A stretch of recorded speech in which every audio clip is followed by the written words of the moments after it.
Bismillahirrahmanirrahim. Assalamualaikum warahmatullahi wabarakatuh.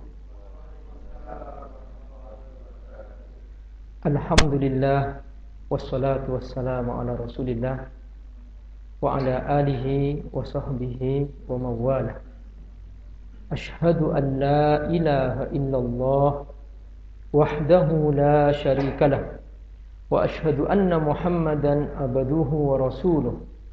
Allahumma salli ala Muhammad wa ala alihi wa sahbihi ajma'in wa ba'd. Para pemirsa rahimakumullah dimanapun Anda berada, dan juga ada yang memberikan salam kepada saya sebelum saya tampil di tempat ini dari kawan-kawan kita yang di UI. Mereka juga sekarang sedang relay mendengarkan kita. Tema kita kali ini adalah tema hijrah. Hijrah membangun kemanusiaan dan peradaban. Dalam pembahasan ini saya akan bagi dua. Pertama, saya akan mengupas satu ayat dari surah At-Taubah, yaitu ayat 40, untuk menggambarkan bagaimana Allah Subhanahu wa ta'ala meringkas peristiwa hijrah dari sejak permulaannya sampai Islam berkembang menjadi sebuah agama peradaban. Allah ringkas dalam satu ayat.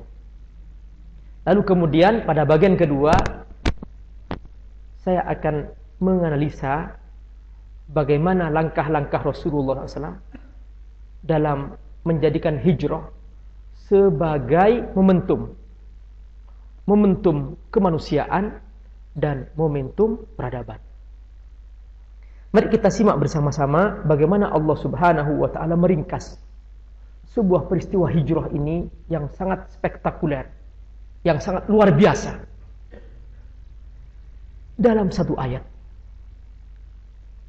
Allah Subhanahu wa ta'ala berfirman, a'udzubillahi minasyaitonirrajim, bismillahirrahmanirrahim. Dan barusan kita sudah mendengar bersama-sama ayat ini. Illa tansuruhu faqad nasarahullah. Ini bagian pertama. Illa tansuruhu faqad nasarahullah. Kalau kamu tidak mau menolongnya, maksudnya Nabi Muhammad SAW, maka Allah sudah menjamin pasti akan menolongnya. Faqad nasarahullah. Ini ayat Allah sampaikan kepada masyarakat kota Mekah. Dan siapa saja yang menantang risalah ini. Kata Allah, illa tansuruhu faqad nasarahullah. Kalau kamu tidak mau menolong Muhammad, Allah pasti menolongnya. Dalam cuplikan ayat ini tergambar bagaimana Rasulullah SAW memulai dakwah di kota Mekah. Dan ketika itu Rasulullah SAW mendapatkan tantangan yang sangat dahsyat. Bayangkan, Rasulullah SAW membawa iman kepada yang gaib. Karena memang tabiat iman harus kepada yang gaib. Bukan iman namanya kalau tidak kepada yang gaib. Tidak mungkin atau tidak benar saya mengatakan bahwa aku beriman ini mikrofon. Kenapa? Sudah jelas ini mikrofon, tidak perlu iman lagi. Aku beriman ini meja. Salah, aku mengatakan begitu. Kenapa? Tidak perlu iman. Ini sudah ketahuan bahwa ini meja. Karena itu, iman dikatakan iman ketika berkaitan dengan yang gaib. Inilah makna ayat alladzina yu'minuna bil ghaibi. Maka bukan iman namanya kalau tidak berkaitan dengan yang gaib. Iman dikatakan iman ketika dia mengandung kekuatan dalamnya terhadap kepercayaan terhadap yang gaib. Nah, ketika Rasulullah SAW menawarkan iman ini, orang kafir Mekah yang ketika itu mereka hanya percaya kepada benda-benda. Mereka percaya bahwa sesuatu dikatakan ada ketika kelihatan bendanya. Sampai-sampai mereka tidak percaya kepada adanya Tuhan kalau Tuhan itu tidak berbentuk benda. Itulah asal muasal kenapa mereka kemudian membuat Tuhan mereka dalam bentuk patung. Sebab mereka adalah kaum materialistis, di mana mereka hanya percaya kepada sesuatu yang ada bendanya. Maka ketika Rasulullah SAW datang kepada mereka, menawarkan akan iman kepada yang gaib, seketika mereka langsung memberontak. Mereka marah. Mereka tidak mau. Mereka tidak mau menerima akidah ini. Kenapa? Karena dalam persepsi mereka, Tuhan itu harus ada bendanya. Sementara Rasulullah SAW mengajak mereka kepada iman yang gaib. Iman kepada yang gaib. Maka disinilah asal muasal mengapa orang-orang kafir Mekah menghalang-halangi Rasulullah SAW, melemparkan duri di mana Rasulullah lewat, seperti yang dilakukan oleh Ummu Jamil, istri Abu Lahab, yang kemudian Allah rekam dalam surah Al-Lahab, wa imra'atuhu hammalatal hatab fi jidha hablum min masad. Dan mereka juga melempari kotoran kepada Rasulullah SAW pada saat Rasulullah SAW sedang sholat di samping Ka'bah. Mereka mengejek Rasulullah SAW. Bahkan mereka menyiksa orang-orang yang beriman. Kita mendengar kisah seorang sahabat Bilal yang disiksa, dibantai. Kita mendengar keluarga Yasir yang kemudian Rasulullah SAW lewat di tengah-tengah mereka. Lalu Rasulullah mengucapkan kabar gembira, sobrun ala Yasir, fa inna mau'idakal jannah. Sabarlah wahai keluarga Yasir, sesungguhnya Allah menyediakan bagimu surga. Subhanallah, perhatikan. Ini perlawanan mereka. Kenapa? Karena mereka mengalami kekagetan psikologis pada saat mereka melihat atau mendengar langsung bahwa kita harus beriman kepada yang gaib. Mereka kaget. Loh, selama ini kami tidak pernah percaya kepada yang gaib. Kami mempercayai sesuatu kalau ada bendanya. Maka mereka kaget. Dan akhirnya mereka marah-marah. Dan itulah mereka kemudian melakukan tindakan-tindakan yang menyiksa orang Islam. Dan cerita tentang siksaan ini nanti akan diceritakan oleh para sahabat sendiri ketika mereka hijrah. Mereka saling berkumpul di tengah-tengah mereka. Mereka saling bercerita di tengah-tengah mereka. Bahkan ada salah seorang sahabat, dia menceritakan bahwa kalau kamu ingin tahu bagaimana aku disiksa, dia membuka bajunya. Dia memperlihatkan punggungnya.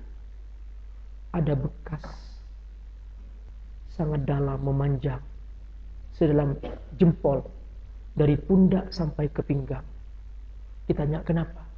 Ini adalah besi panas yang ditempelkan ke punggung mereka. Ya Allah, sampai seperti itu penyiksaan orang-orang kafir terhadap orang beriman.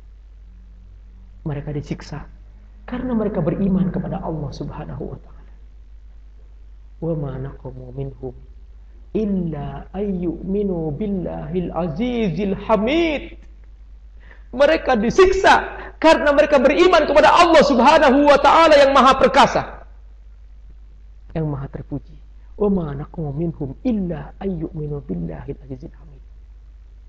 Kisah ini terus berulang bahwa setiap orang beriman akan mengalami ujian-ujian.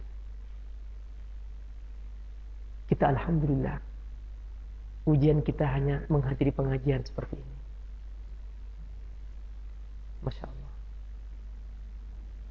ujian umat pendahulu kita. Mereka menghadapi situasi yang sangat berat. Itulah pembukaan di mana Rasulullah SAW memulai dakwah ini. Sampai pernah ada salah seorang sahabat bernama Khubaib. Khubaib bercerita setelah dia masuk Islam. Dia pernah menceritakan bahwa aku pernah melihat di Tanaim, kata dia, sahabat Rasulullah SAW disiksa, dibantai, karena dia beriman kepada Allah dan Rasulnya. Khubaib mengatakan, waktu itu aku masih kafir, aku masih zaman jahiliyah, aku hadir, aku melihat langsung bagaimana teguhnya iman seorang yang mencintai Muhammad, kata dia. Sahabat itu dipotong satu persatu anggota tubuhnya. Telinganya dipotong, hidungnya dipotong, matanya dicungkir. Lalu dia berkata, lalu dia ditanya oleh para algojo yang menyiksa itu, maukah kamu, aku bebaskan kamu dari siksaan ini dengan syarat Muhammad menggantikan tempatmu ini. Lalu dia mengatakan bahwa aku tidak ridho Rasulullah SAW dikena duri, apalagi menggantikan aku di sini. Khubaib seketika tersentuh melihat pemandangan ini. Sungguh belum pernah ada seorang yang membela pemimpinnya sehebat ini, kata dia. Ini pasti Muhammad benar. Akhirnya itulah yang membuat kemudian Khubaib masuk Islam. Subhanallah, perjuangan para sahabat sungguh luar biasa. Ini situasi yang mereka alami ketika orang-orang kafir Mekah kaget mendengar ajakan iman kepada yang gaib.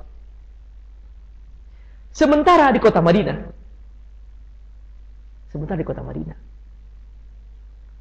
orang-orang Yahudi sedang mempromosikan. Mereka membaca dalam kitab suci mereka bahwa sekarang sudah datang zamannya Nabi. Mungkin sedikit saya akan cuplik, kenapa kok di Madinah ada banyak orang Yahudi?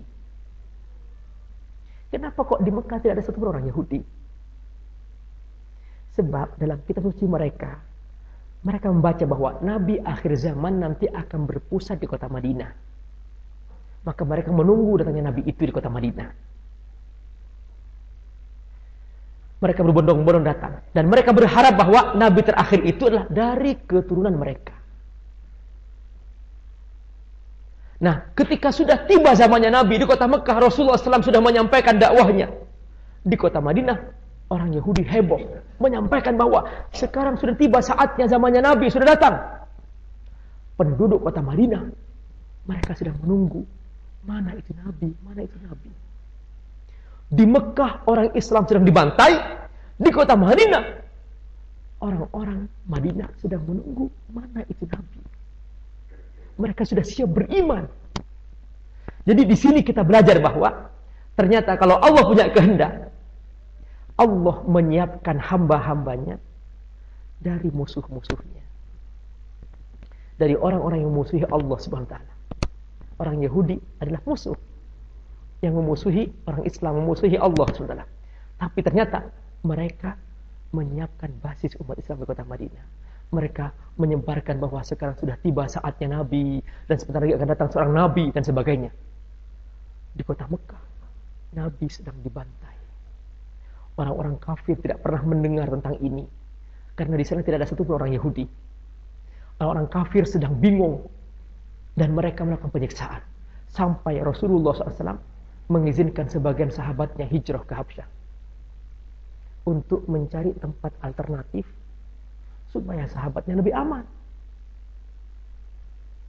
Sementara di kota Madinah, mereka menunggu di mana itu Nabi. Karena melihat orang-orang kafir Mekah sudah tidak mau menerima Rasulullah SAW, tidak mau menerima irsalah Rasulullah SAW. Akhirnya Rasulullah SAW menawarkan risalah ini kepada para pendatang dari luar kota Mekah. Mengapa? Sebab sejak dulu kota Mekah memang tetap menjadi pusat ibadah. Jadi sekalipun mereka di zaman jahiliyah, Mekah tetap menjadi tempat ibadah. Dan orang-orang berdatangan dari luar kota, dari luar Jazirah Arabia, mereka untuk beribadah di kota Mekah. Dan inilah yang kemudian kita mendengar tentang kisah Abraha yang hendak menghancurkan Ka'bah. Kenapa? Karena dia tidak ingin ada orang-orang datang lagi ke Mekah. Sebab dia ingin menggerakkan manusia agar beribadah di Yaman. Dia mendirikan sebuah gereja besar namanya Al-Qulais. Abraha ingin bahwa semua orang di dunia harus beribadah ke Yaman. Dengan mendirikan gereja besar itu. Ketika dia mendengar bahwa di Mekah ada sebuah tempat ibadah, kamu tidak akan bisa menggerakkan manusia beribadah ke sini kalau kamu tidak bisa menghancurkan Ka'bah. Maka di situ asal muasal kenapa Abraha ingin menghancurkan Ka'bah. Berarti sejak dahulu kala di zaman jahiliyah pun Ka'bah menjadi tempat ibadah mereka. Dan Rasulullah SAW ketika melihat orang-orang kafir Mekah tidak mau menerima risalah yang dibawa Rasulullah SAW, maka Rasulullah SAW menawarkan risalah ini kepada orang-orang pendatang dari luar kota Mekah. Di antara yang datang itu ada sekelompok penduduk dari kota Madinah. Ketika mereka sampai di Mekah, mereka mendapatkan seorang yang mengaku Rasul, dan ini dia kata mereka yang kamu tunggu-tunggu, dan ciri-cirinya sama persis seperti yang diceritakan orang-orang Yahudi. Maka langsung sekelompok penduduk kota Madinah ini, mereka langsung beriman dan langsung mereka berbaiat. Itulah yang kita kenal dengan baiat Aqabah yang pertama. Subhanallah, perhatikan. Di kota Mekah kacau, penyiksaan terus-menerus, di Madinah berkembang terus. Orang-orang bersiap-siap masuk Islam. Dan begitu sekelompok penduduk kota Madinah ini masuk Islam, mereka berbaiat, mereka kembali ke Madinah. Mereka menyebarkan Islam. Satu persatu, rumah ke rumah, mereka masuk Islam. Begitu cepatnya di kota Madinah, Islam berkembang. Di kota Mekah terus penyiksaan terjadi. Sampai kemudian Rasulullah SAW diboikot. Rasulullah diboikot. Nah, ini dia. Para pemirsa rahimakumullah dimanapun Anda berada, bahwa mereka untuk mempersulit orang Islam sejak dulu mereka sudah melakukan boikot. Jadi wajar senjata boikot ini penting untuk kita lakukan juga ketika kita sekarang menyaksikan bahwa saudara-saudara kita di Palestina dibantai oleh orang-orang Yahudi. Nah, ternyata mereka telah melakukan cara-cara seperti ini. 3 tahun Rasulullah SAW tidak mendapatkan makanan. Sampai dikatakan Rasulullah SAW hanya makan daun-daunan. Bayangkan coba, kalau daun-daunan di sini masih banyak alternatif daun. Di sana daun apa yang dimakan Rasulullah SAW? Di sana padang Sahara. Perhatikan bagaimana sulitnya hidup pada saat itu. Sungguh ini dia perjuangan Rasulullah dan sahabat-sahabatnya ketika pertama kali memperkenalkan ajaran Allah Subhanahu wa Ta'ala. Para pemirsa rahimakumullah, di kota Madinah terus berkembang Islam.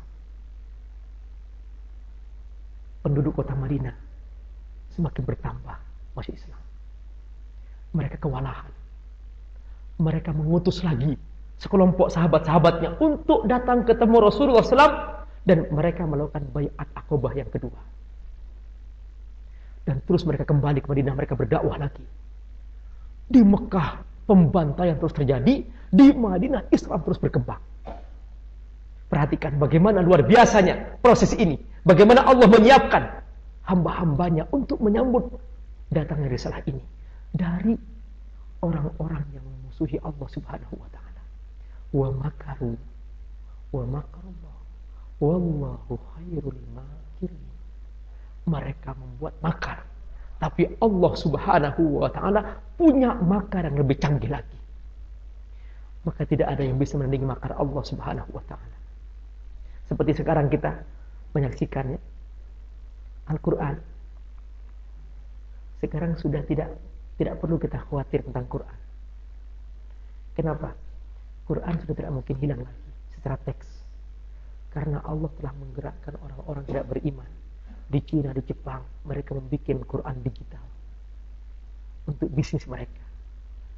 sekalipun mereka tidak beriman kepada Al-Quran, mereka ikut menjaga Al-Quran.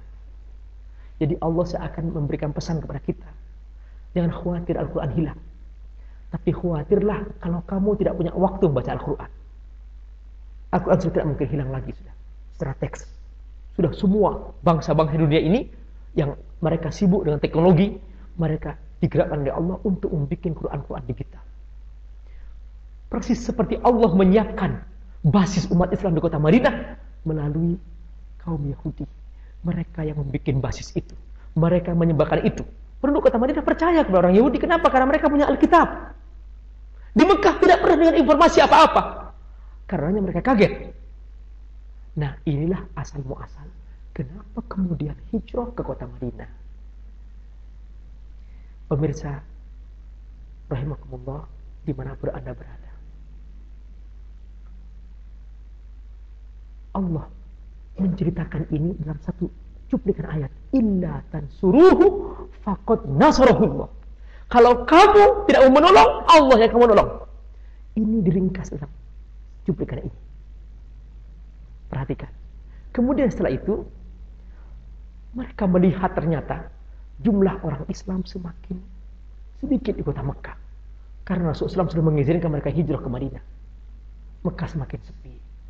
Di sini mereka mulai melakukan langkah-langkah yang sangat menentukan.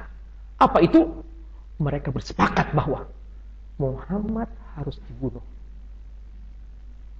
Dan kalau tidak, Muhammad akan bikin kekuatan baru.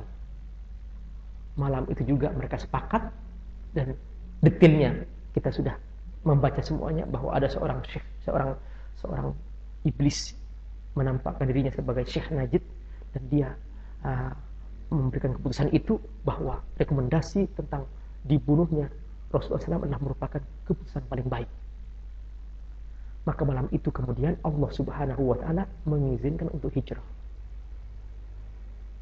Singkat cerita, mereka berkumpul sekelompok anak muda mewakili masing-masing suku di depan rumah Rasulullah SAW. Dan malam itu juga Allah mengizinkan hijrah. Karena Allah yang mengizinkan hijrah, maka Allah yang membuat mereka tidak bisa melihat Rasulullah SAW. Rasulullah hanya membaca sebuah ayat, waja'alna min bayni aydihim sadda wa min khalfihim sadda fa'aghshaynahum fahum la yubsirun. Kami jadikan di depan mereka dinding, di belakang mereka dinding, dan sehingga mereka tidak bisa melihat. Dan Rasulullah SAW mengambil debu, dilemparkan ke muka mereka, mereka tidak bisa melihat. Rasulullah SAW keluar, langsung menemui sahabatnya, yaitu Abu Bakar As-Siddiq. Abu Bakar As-Siddiq menemani Rasulullah SAW, dan di sini Rasulullah SAW juga mengambil strategi yang sangat luar biasa. Karena orang-orang kafir Mekah sudah tahu bahwa sejumlah besar penduduk atau penduduk kota Mekah yang masih Islam, mereka sudah berangkat ke Madinah. Maka persepsi di benak orang-orang Mekah, Muhammad pasti akan hijrah ke Madinah. Malam itu Rasulullah SAW tidak bersembunyi di sebuah tempat yang arah ke Madinah. Rasulullah SAW bersembunyi di sebuah tempat yang bertolak belakang dengan arah Madinah. Itulah Gua Thawr. Dan ditemani oleh seorang sahabatnya bernama Abu Bakar As-Siddiq dalam gua. Dan di sini Allah Subhanahu wa Ta'ala menjaga Rasulullah dan sahabatnya, yaitu sahabat Rasulullah SAW, Abu Bakar As-Siddiq, menjaga berdua. Allah merekam kisah ini dalam ayat berikutnya. Idz akhrajahu alladziina kafaru tsaniyatnain idhuma fil ghar. Di sini berduaan keluar menuju gua. Idhuma fil ghar, yaitu gua Thawr. Abu Bakar As-Siddiq melihat kaki jejak orang-orang kafir Mekah kelihatan dari balik gua. Subhanallah, sungguh luar biasa di sini pertolongan Allah Subhanahu wa Ta'ala. Sekalipun mereka telah mencium, mereka masyarakat Mekah adalah masyarakat yang pandai membaca jejak, disebut hum tadarrubu fi ilmil athar. Mereka itu ahli dalam ilmu membaca jejak kaki. Maka sekalipun Rasulullah SAW sudah mengambil arah yang berbeda, bertolak belakang, mereka masih sempat juga datang ke Gua Thawr. Sampai kata Abu Bakar Siddiq, aku melihat kaki mereka yang seandainya mereka mengintip ke dalam gua, niscaya kami ketahuan. Tapi subhanallah, Allah Subhanahu wa taala membuat seakan-akan di depan pintu gua itu ada rumah laba-laba. Perhatikan di sini. Seperti laba-laba yang menutup rapi. Padahal Abu Bakar Siddiq tidak melihat apa-apa, tapi mereka melihat seakan-akan ada rumah laba-laba yang menutup rapi itu pintu gua. Dan mereka melihat di depan gua seakan-akan berkumpul sejumlah merpati yang menutupi langkah-langkah kaki Rasulullah dan sahabat yang Abu Bakar Siddiq, sehingga tidak kelihatan sama sekali jejak kaki di situ. Maka mereka tidak pernah berpikir bahwa akan mengintip ke dalam gua. Perhatikan, inilah makna ayat ini. Ketika Abu Bakar As-Siddiq ketakutan melihat kaki itu, kalau mereka melihat akan ketahuan. Rasulullah memberikan pesan. Allah merekam pesan ini. La tahzan. Idh yaqulu li sahibihi. Rasulullah bersabda kepada Abu Bakar As-Siddiq, la tahzan. Jangan kamu takut, jangan kamu sedih. Innallaha ma'ana. Allah bersama kita. Subhanallah. Inilah iman yang luar biasa. Merasa bersama Allah, ini tingkatan iman yang paling tinggi. Dan ini selalu diucapkan oleh para nabi pada saat-saat mereka sulit. Contoh misalnya Nabi Musa alaihissalam. Ketika Nabi Musa alaihissalam di depan ada laut, di belakang ada pasukan Fir'aun, dan semua yang ikut Nabi Musa khawatir, ketakutan. Nabi Musa mengatakan dengan tenang, inna ma'iya rabbi sayahdi. Sesungguhnya bersamaku Tuhanku, dan dia akan memberikan petunjuk kepadaku. Persis seperti yang diucapkan Rasulullah SAW ketika Abu Bakar As-Siddiq ketakutan. Takut mereka tahu.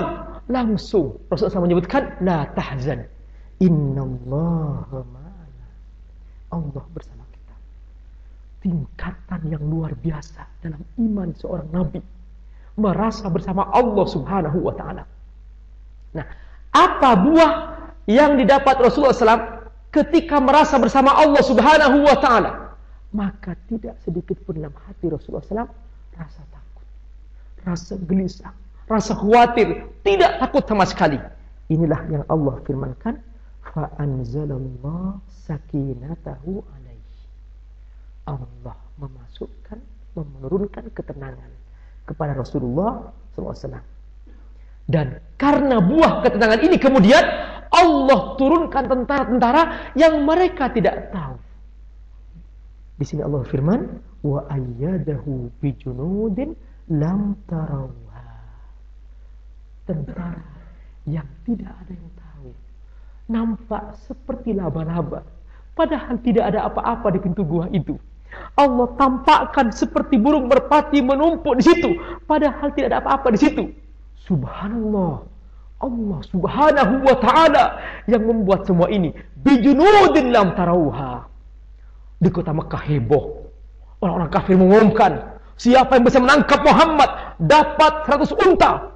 Pengumuman luar biasa di kota Mekah. Orang-orang kafir semuanya menyebar, menghadang, mencari di setiap jalan, di mana jalan itu diperkirakan akan lewat menuju kota Madinah. Rasulullah SAW minta salah seorang orang kafir untuk menjadi penunjuk jalan, supaya dia bisa menunjukkan jalan yang tidak biasa dilewati orang.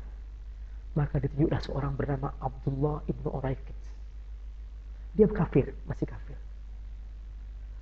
Perhatikan, dibolehkan berdasarkan ini kita boleh menggunakan orang tidak beriman dalam rangka tujuan-tujuan teknis. Di sini perhatikan, dia hafal jalan menuju Madinah lewat jalan yang tidak diketahui orang. Maka Berangkatlah Rasulullah SAW ke kota Madinah. Tapi kemudian ada seorang yang menangkap isyarat. Dia melihat ada seorang lewat. Dan dia paham ini Muhammad. Langsung dia pura-pura kepada kawannya, pamit. Karena dia ingin mendapatkan hadiah sendirian. Orang ini bernama Suraqah ibnu Malik. Dia mengatakan, aku pamit. Dia menangkap isyarat bahwa ini yang lewat tadi itu adalah Muhammad. Dia segera pulang ke rumahnya dan dia mengambil kudanya. Suraqah ibnu Malik adalah seorang penunggang kuda yang sangat lihai. Dia tidak pernah jatuh dari kudanya. Tapi ketika itu Allah Subhanahu wa ta'ala memerintahkan bumi untuk menjepit kaki kuda Suraqah. Akhirnya Suraqah jatuh terpelanting berkali-kali. Perhatikan. Wa ayyadahu bijunudin lam tarawha. Allah mendukung Rasulullah SAW dengan tentara-tentara yang tidak kamu lihat. Bumi Allah jadikan tentara.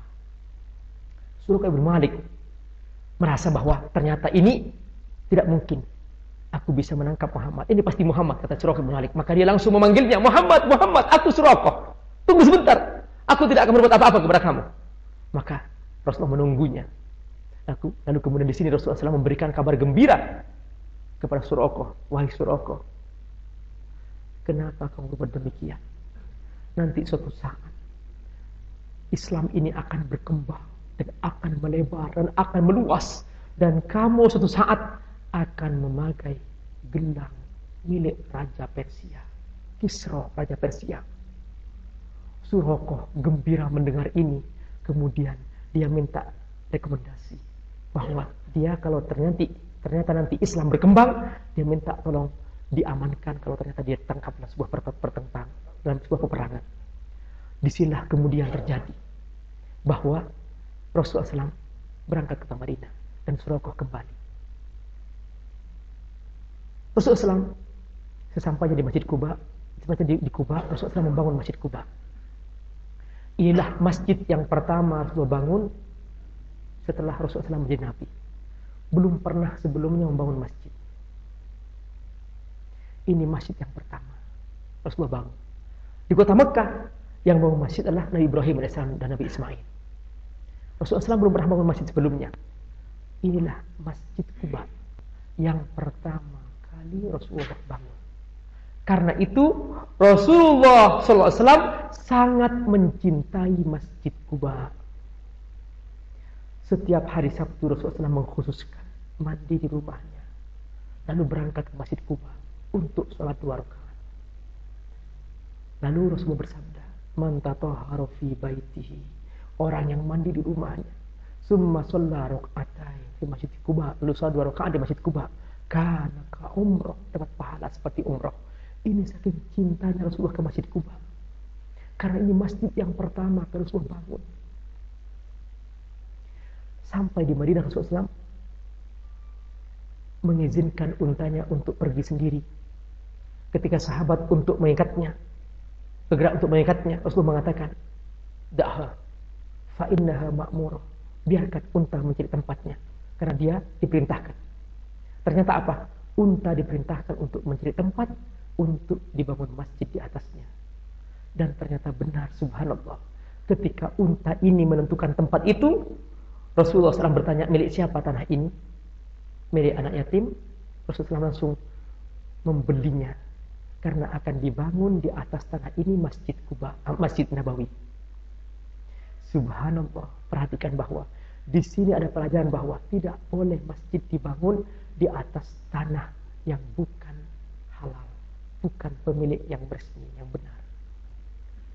Makanya para ulama fikih membahas tentang bahwa tidak diterima sholat seseorang yang sholat di atas tempat tanah yang gosok. Maka Rasulullah SAW membeli tanah ini untuk dibangun dari Masjid Nabawi. Dan ternyata sungguh luar biasa. Di tanah ini sudah Allah pilih dan Allah tentukan ada sepetak tanah, yaitu itulah Raudhah, kebun di antara kebun surga. Rasulullah SAW bersabda, "Ma baina baiti wa mimbari raudhatun min riyadil jannah." Memang benar waktu itu Rasulullah SAW membangun rumah di samping masjid. Jadi masjid Madinah waktu itu masih berupa tumpukan tanah-tanah sederhana dengan kayu sederhana, kemudian atap jerami, kalau panas kepanasan, kalau hujan kehujanan, itu masih sederhana waktu itu. Rasulullah SAW rumahnya di samping masjid.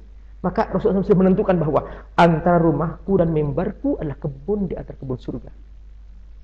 Para ulama hadis ketika membahas hadis ini, mereka mengatakan bahwa yuqsadu bihi haqiqiyah, bahwa maksud dari tanah ini bagian dari surga adalah memang benar bagian dari surga, bukan simbolis. Kalau di Mekah Hajar Aswad bagian dari surga, di kota Madinah adalah Raudhah bagian dari surga. Ibnu Hajar mengatakan bahwa nanti suatu saat ini akan dikembalikan oleh Allah ke tempatnya semula di surga ketika Allah Subhanahu wa taala menghancurkan langit dan bumi. Subhanallah, perhatikan setiap tempat Rasulullah SAW singgah di situ Rasulullah membangun masjid. Dan inilah asal muasal hijrah Rasulullah SAW. Disambut dan disambut. Rasulullah SAW disambut untuk menjadi pemimpin. Mereka sudah menunggu lama dan langsung Rasulullah SAW begitu datang ke kota Madinah disambut untuk menjadi pemimpin negara. Inilah yang menjadi momentum penting mengapa hijrah ini menjadi peristiwa yang sangat luar biasa.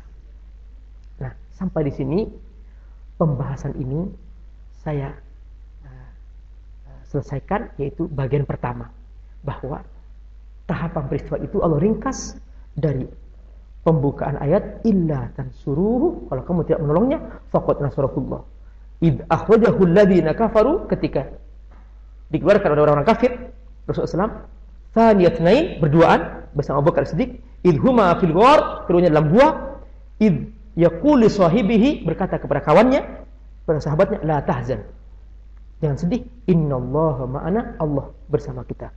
Fa anzalallahu sakinatahu. Di sini ada pelajaran penting bahwa dalam kondisi apapun kita harus tenang. Kita harus merasa bersama Allah dan kita harus tenang. Dua ini modal pokok untuk mencapai sebuah sukses dalam berdakwah.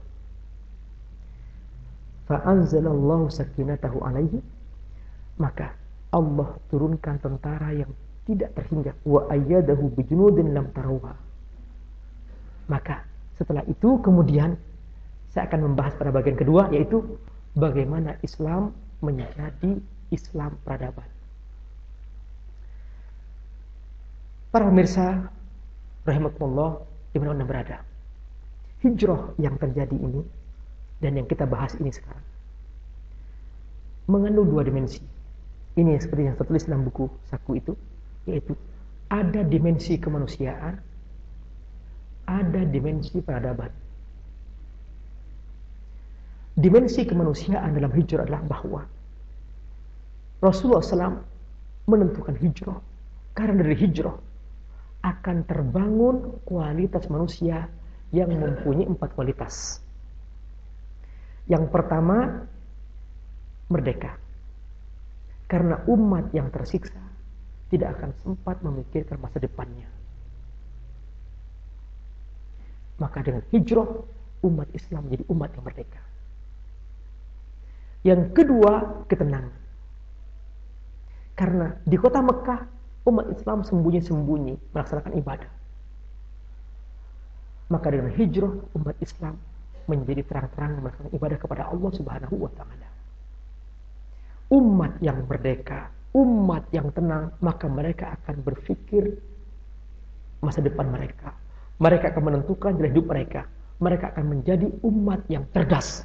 Kenapa? Karena mereka tidak disibukkan dengan hal-hal yang sifatnya mengancam mereka. Yang ketiga, Rasulullah SAW ketika Rasul melihat bahwa di kota Madinah muncul 2 kelompok. Kelompok Muhajirin, kelompok Ansor. Rasulullah tidak suka sekat ini terus berlangsung. Maka seketika Rasulullah SAW langsung menghapus sekat ini dan mempersaudarakan antara mereka. Muhajirin dengan Ansor, Muhajirin dengan Ansor. Terus begitu sampai tidak terasa lagi di antara mereka ada sekat-sekat. Karena umat yang bersatu akan menjadi kuat. Sungguh Umat ini menjadi kuat karena mereka bersatu. Umat ini menjadi menang karena mereka bersatu. Umat yang bersatu tidak akan mudah dikalahkan. Sungguh kalau umat ini bersatu, tidak akan ada kekuatan apapun yang bisa mengalahkan. Jumlah mereka boleh sedikit, tapi persatuan adalah keberkahan. Maka apapun jumlah sedikit, kalau mereka bersatu, mereka tidak akan pernah terkalahkan. Kemenangan umat Islam pertama bukan karena jumlah. Silahkan cari data-data sejarah dalam setiap peperangan. Belum pernah ada cerita bahwa jumlah orang Islam lebih banyak daripada orang-orang kafir. Mereka menang bukan karena jumlah. Mereka menang karena persatuan mereka.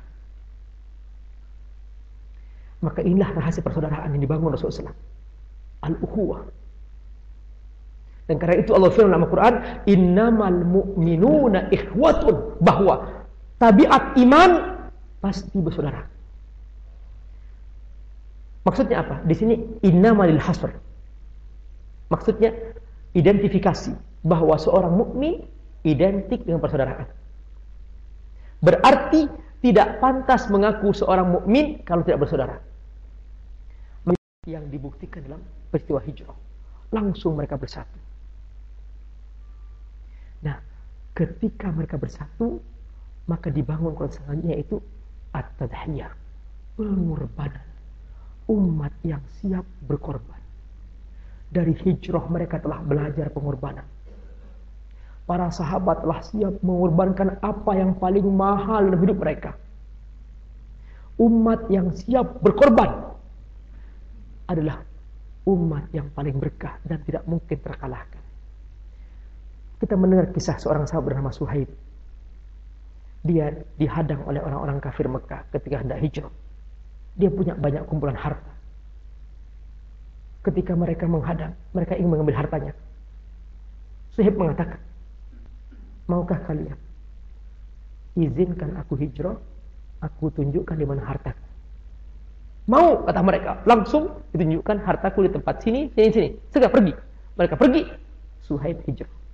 Ketika sampai di kota Madinah, Rasulullah mendengar peristiwa ini. Rasulullah menyambutnya. Rabbi hal bai'u ya Suhaib. Rabbi al bai'u ya Suhaib. Engkau beruntung wahai Suhaib dalam bisnis kamu. Subhanallah. Perhatikan. Pengorbanan tentang masalah harta sudah biasa bagi para sahabat. Jiwa berkorban ini terus terang jiwa mereka. Dan mereka siap setelah itu berkorban yang lebih mahal lagi, yaitu jiwa dan raga. 4 kualitas inilah yang dimiliki oleh para sahabat Rasulullah SAW. Dan mereka adalah generasi basis pertama yang akan membangun peradaban.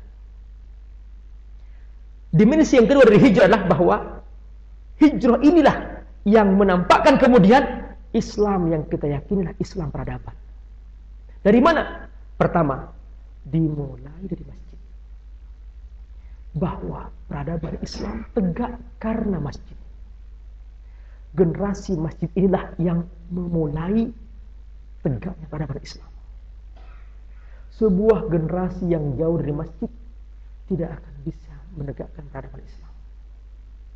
Karena itu setiap tempat di mana Rasulullah singgah membangun masjid. Di Kuba bangun masjid Kuba. Di Madinah bangun masjid Nabawi.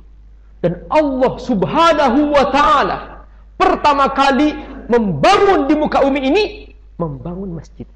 Inilah makna ayat inna awwala baitin wudi'a lin-nasi lalladzi Bakkah. Rumah yang pertama kali Allah bangun, belum ada apa-apa di muka bumi, belum. Hanya ada kota Mekah. Jadi waktu itu belum ada apa-apa di muka bumi. Hanya ada gundukan tanah kota Mekah. Belum ada pulau-pulau, belum.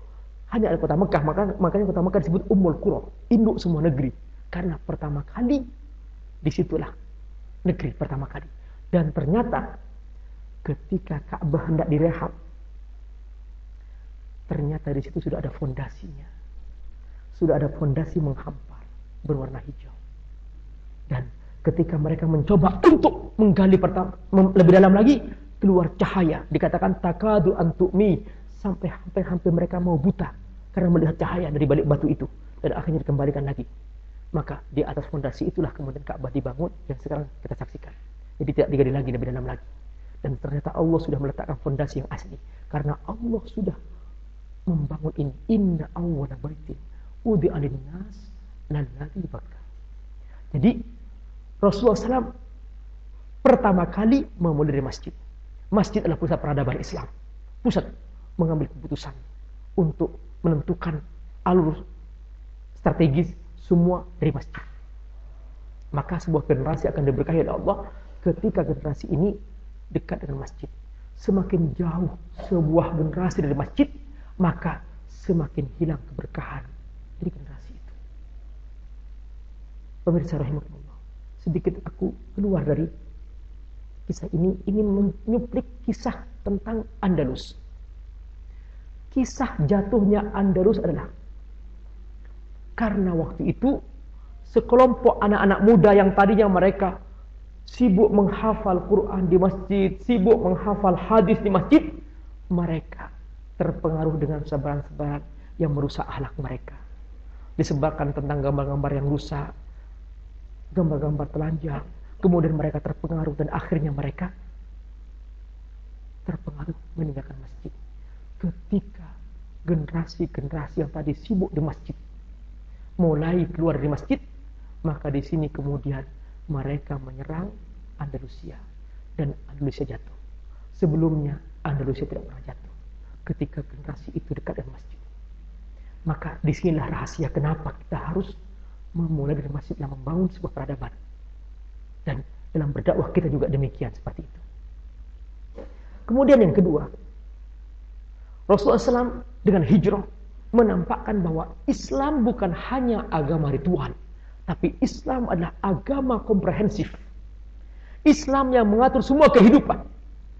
Rasulullah SAW tidak tampil hanya sebagai imam masjid, imam sholat di masjid, tapi Rasulullah SAW juga tampil sebagai seorang pemimpin militer, seorang pemimpin negara, seorang pedagang. Subhanallah, bahwa Islam harus juga tampil di semua lini kehidupan. Seorang muslim harus membawa risalah ini dimanapun dia berada. Sebagai seorang pedagang harus membawa Islamnya, sebagai seorang profesional membawa Islamnya, sebagai kepala rumah tangga membawa Islamnya, sebagai pemimpin politik membawa Islamnya. Islam adalah sebuah peradaban, sebuah tuntunan yang komprehensif. Inilah yang ditampilkan Rasulullah SAW. Kapan? Dari hijrah. Maka ini yang dipahami para sahabat. Para sahabat tidak pernah paham bahwa Islam itu hanya sholat puasa. Tidak. Para sahabat paham bahwa ternyata Islam itu adalah sebuah ajaran yang lengkap mencakup semua kehidupan. Risalah inilah yang dibawa oleh para sahabat dan mereka menyebarkan Islam ini. Saya tidak tahu kenapa kemudian kok banyak orang Islam hanya mengambil ibadah ritualnya. Inilah yang kemudian membuat umat ini tidak berdaya. Kenapa? Ketika banyak umat Islam berlomba-lomba hanya mengambil dimensi ritualnya, maka kemudian umat ini tidak berdaya. Kita harus kembali lagi kepada pemahaman sebenarnya, yaitu bahwa Islam ini harus komprehensif. Yang ketiga adalah Rasulullah SAW membangun peradaban Islam yang berwibawa. Kekuatan kota Madinah dibangun. Basis militer ada. Sehingga setiap ada orang kafir menantang, dilawan. Itulah perang Badar. Kemudian dilawan lagi oleh mereka. Perang Uhud. Dan terus peperangan. Sehingga tidak ada kesempatan bagi orang kafir untuk mencoba mempermainkan orang Islam. Sampai kemudian orang Islam mampu membuka Khaybar. Inilah yang kemudian kita dengar selalu ada yel-yel, Khaybar, Khaybar ya Yahud. Ini adalah basis kekuatan militer Yahudi. Khaybar dikalahkan. Dibuka orang Islam. Orang Islam kaget ketika mereka menguasai Khaybar. Ternyata di situ banyak senjata-senjata yang sangat canggih. Dan para sahabat tidak tahu cara menggunakannya. Saking canggihnya.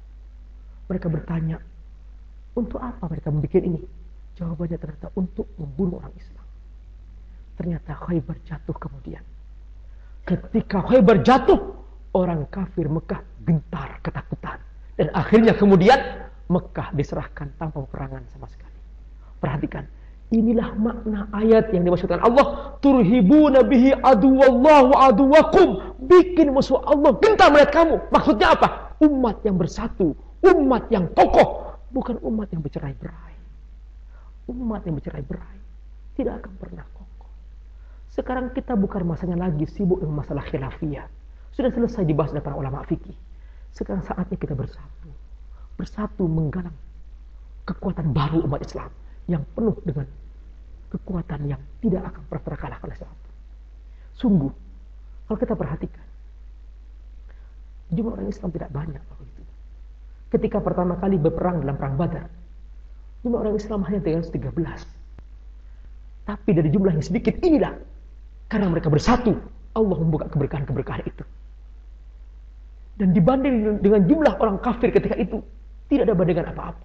Bahkan ketika berhadapan dengan pasukan Romawi di perang Mu'tah, ya, dan di perang Yarmouk dan sebagainya, itu semua tidak ada apa-apanya jumlah yang kita miliki.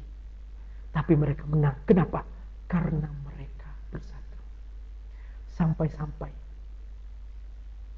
pemimpin Romawi mereka bertanya-tanya, kenapa? Ada apa? Kok bisa kalian kalah? Mereka mengumpulkan pembesar-pembesar pasukannya. Lalu mengatakan kepada mereka, apakah kalian menghadapi pasukan yang bukan manusia? Kata mereka, mereka manusia biasa. Kenapa kalian kalah? Apakah kalian kurang banyak jumlahnya? Kami banyak, jauh lebih banyak kami. Apakah kalian kurang didukung oleh wanita-wanita yang lebih menghibur kalian? Kami sudah banyak menghibur wanita. Sudah cukup. Kenapa kalah? Kami tidak tahu. Kami kalah. Akhirnya apa? Sebar mata-mata. Untuk mengintip kenapa orang Islam ini kok menang. Setelah mata-mata menyebar, mereka kembali membawa laporan. Dan semua laporannya sama. Tadinya mereka mengira bahwa mungkin orang Islam menang karena latihan perangnya sangat hebat. Mungkin orang Islam menang karena pasukan berkudanya mereka hebat. Mungkin orang Islam menang karena pedangnya mereka hebat. Ternyata tidak. Laporan mata-mata semuanya sama.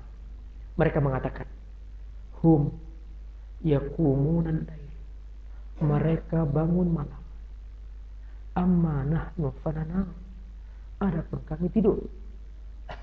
Benar. Apalagi hum la yaznu, mereka tidak pernah berzina. Amma nahnu fanazni, adapun kami berzina. Benar kan? Hum la yagsibun, mereka tidak pernah menggunakan hak orang lain. Amma nahnu fanagsib, adapun kami seringkali menggunakan hak orang lain. Benar kan? Hum la yadzlimun, mereka tidak pernah berbuat zalim. Amma nahnu fanadzlim, adapun kami buat zalim. Benar kan? Ini kemudian Raja Romawi mengatakan, kalau masih orang Islam seperti ini, kita tidak akan pernah bisa mengalahkan mereka. Kenapa? Tuhannya ikut campur. Tidak mungkin kita bisa mengalahkan mereka. Lalu bagaimana? Ayo kita bikin orang Islam seperti kita. Ikut-ikutan berzina, ikut-ikutan dolim, ikut-ikutan ghasab, ikut-ikutan tidak bangun malam, ikut-ikutan berbuat maksiat. Mereka sejak itu berjuang habis-habisan. Berjuang habis-habisan. Menyebarkan film porno, menyebarkan segala cara. Gambar-gambar telanjang. Sampai saatnya sekarang kita menyaksikan bahwa ternyata sudah jumlah orang Islam banyak. Tapi ternyata mereka sudah ikut-ikutan akhlak mereka. Maka sekalipun mereka diserang habis-habisan, Allah tidak membantu. Kenapa? Kenapa? Karena ternyata orang Islamnya tidak siap dibantu. Ini dia rahasia kekuatan umat Islam pertama. Karena mereka bersatu dan mereka bersungguh-sungguh jujur ikut Allah Subhanahu wa ta'ala. Nah, pemahaman Islam seperti inilah kemudian yang dibawa oleh para sahabat. Sekalipun Rasulullah sudah meninggal dunia, sudah wafat, para sahabat masih paham seperti ini. Abu Bakar menggantikannya sebagai khalifah pertama, membawa istilah yang sama. Abu Bakar meninggal dunia, diganti dengan Umar. Umar juga membawa risalah yang sama. Maka kemudian Islam menyebar pada puncak keemasannya di zaman Khalifah Umar bin Khattab radhiyallahu anhu. Allah membuka kota-kota, Allah membuka negeri-negeri, sampai kemudian Umar memimpin seperempat dunia, termasuk di bawah Umar bin Khattab 2 kerajaan besar, Persia dan Romawi. Selama Islam memimpin dunia ketika itu, tidak ada satupun orang non-muslim yang dizalimi, dan tidak pernah ada cerita bahwa gereja-gereja dan tempat-tempat ibadah mereka dirusak. Inilah makna peradaban Islam. Ketika Islam memimpin dunia, maka sungguh keberkahan yang Allah tebarkan. Makanya dimensi yang keempat dari dimensi yang kedua ini, atau poin yang keempat dari dimensi yang kedua itu, yaitu ustadziyatul alam, bahwa dari hijrah Islam menjadi memimpin dunia. Inilah ringkasan dari hakikat hijrah, dan Allah menyebutkan dalam ayat terakhir, yaitu dari ayat ini, wa ja'alallahu kalimatal ladzina kafaru sufla wa kalimatullahi hiyal ulya wallahu azizun hakim. Allah menjadikan syiar orang-orang kafir itu, keyakinan orang kafir itu menjadi rendah, dan Allah menjadikan kalimat Allah menjadi tinggi, dan Allah Maha Perkasa, Allah Maha Bijaksana. Inilah kemenangan Islam setelah hijrah. Allah Subhanahu wa taala meringkas dari peristiwa hijrah ini dalam satu ayat yang sejarah panjang itu bertahun-tahun berlangsung, ternyata diringkas oleh Allah dalam satu ayat, yaitu ayat 40 surah At-Taubah. Di sini kita paham betapa Al-Quran mukjizat. Satu ayat mengandung sebuah ringkasan peristiwa bertahun-tahun sebelum hijrah sampai Islam memimpin kepada dunia. Allah ringkas dalam satu ayat ini. Wassalamualaikum warahmatullahi wabarakatuh.